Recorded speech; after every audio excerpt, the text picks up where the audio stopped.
kita kali ini kita akan memasuki materi baru, ya. Kita akan memasuki materi baru.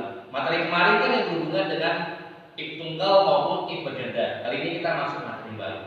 Kalau mau tahu apa itu materi baru, coba lihat video kali ini.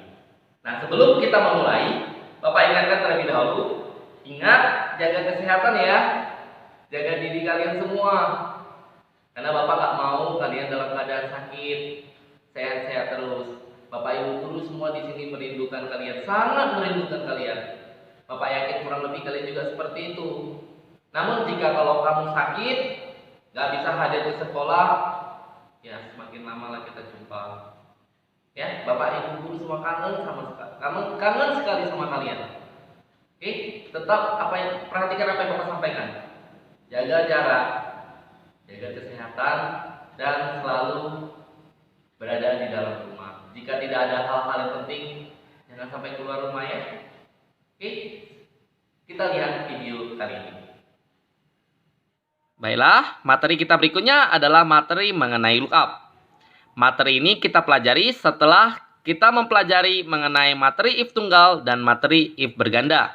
Bapak anggap anak-anak Bapak sudah paham mengenai if tunggal maupun if berganda. Kenapa? Karena Bapak sudah memberikan beberapa contoh mengenai if tunggal dan juga beberapa contoh mengenai if berganda. Dan juga anak-anak Bapak sudah mencari beberapa contoh mengenai if tunggal dan beberapa contoh mengenai if berganda. Nah, dari contoh-contoh yang kemarin kita juga sudah membuat flowchart-nya dan kita juga sudah membuat rumus if-nya masing-masing dan jelas nampak perbedaannya.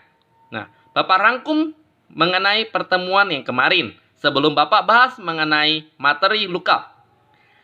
Jelas materi rumus fungsi if tunggal itu hanya memiliki dua nilai saja, yaitu nilai benar dan nilai salah. Yang artinya pertanyaan yang hanya memiliki dua jawaban saja itu termasuk ke dalam rumus if tunggal. Sedangkan pertanyaan yang lebih dari dua jawaban itu termasuk dalam rumus if berganda. Nah, contoh rumus if tunggal adalah salah satunya jenis kelamin. Kenapa? Karena jenis kelamin hanya memiliki dua nilai saja, yaitu nilai laki-laki maupun nilai perempuan.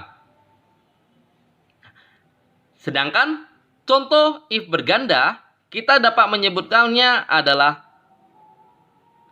warna pada rambu lalu lintas. Dalam hal ini terdapat tiga jawaban pasti, yaitu yang pertama, jika warna pada rambu lalu lintas adalah merah, artinya kendaraan harus berhenti. Sedangkan jika warnanya adalah kuning, maka kendaraan harus bersiaga atau bersiap-siap. Namun, jika warnanya adalah hijau, maka kendaraan dapat melaju. Dalam hal ini berarti tiga jawaban pasti, maka dapat disimpulkan warna pada rambu lalu lintas termasuk adalah golongan if berganda. Nah, setelah kita merangkum mengenai rumus if tunggal maupun rumus if berganda, kali ini kita kembali ke topik utama, yaitu mengenai rumus fungsi lookup. Nah, di sini lookup terdapat perbedaan yang sangat mendasar dengan rumus fungsi yang sebelum-sebelumnya, di mana lookup membutuhkan dua tabel, ya, lookup membutuhkan dua tabel, di mana tabel tersebut disebut dengan tabel induk dan tabel anak. Tabel induk merupakan tabel yang akan berisi rumus fungsi-fungsi lookup. Sedangkan tabel anak adalah data yang akan digunakan untuk melengkapi rumus fungsi lookup. Nah, jelas terdapat dua tabel yang kita butuhkan dalam menggunakan rumus fungsi lookup. Sampai di sini, Bapak akan menjelaskan mengenai lookup. Mengenai contoh soal lookup, Bapak akan menjelaskan di pertemuan berikutnya. Lookup dibagi menjadi dua jenis. Yang pertama adalah VLOOKUP dan yang kedua adalah HLOOKUP. Perbedaan antara VLOOKUP dan HLOOKUP yaitu Yang pertama, VLOOKUP disebut juga sebagai vertical lookup, sedangkan HLOOKUP disebut juga sebagai horizontal lookup.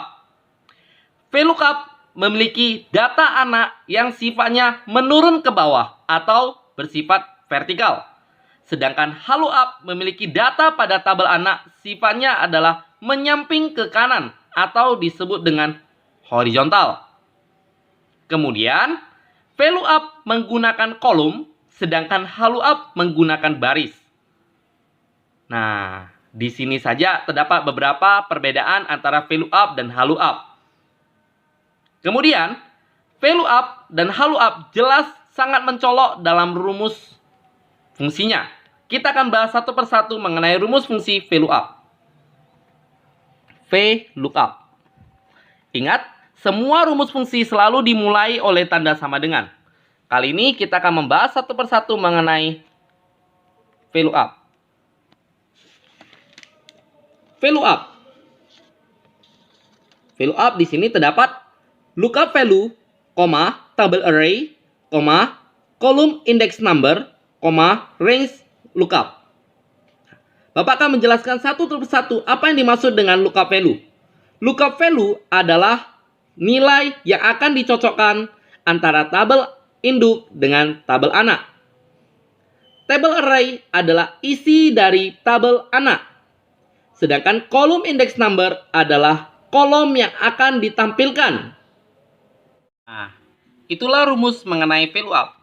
Kali ini Bapak akan menjelaskan rumus mengenai HLOOKUP.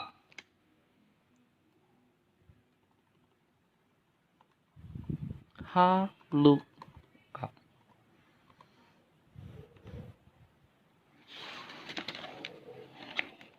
Jelas perbedaannya, yaitu HLOOKUP, buka kurung, lookup value, table array, row index number, range lookup. Nah, di sini Bapak akan jelaskan satu persatu. Mengenai lookup value, itu artinya data yang akan dicocokkan antara tabel induk dengan tabel anak. Sedangkan tabel array itu adalah data pada tabel anak. Sedangkan row index number itu adalah baris keberapakah yang akan kita tampilkan. Jelas perbedaan sangat mencolok ya. Walaupun lookup value dan table array-nya sama, namun perbedaannya terletak pada rumus akhirnya.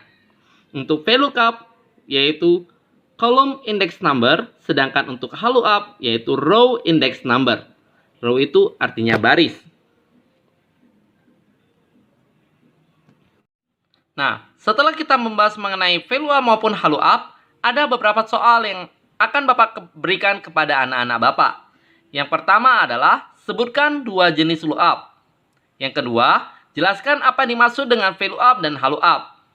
Yang ketiga, jelaskan perbedaan VLOOKUP dan HLOOKUP. Yang keempat, tuliskan rumus fungsi VLOOKUP dan HLOOKUP. Bapak yakin setelah anak-anak melihat video Bapak kali ini, pastilah bisa menjawab keempat soal tersebut. Kumpulkan keempat soal tersebut minggu depan. Ingat, tetap belajar dan tetap di dalam rumah. Perhatikan apa yang Bapak sampaikan di awal pertama kali sebelum pembelajaran, yaitu tetap stay at home. Ya, Bapak Ibu guru merindukan kalian. Jadi, jaga kesehatan diri kalian. Sekian, terima kasih.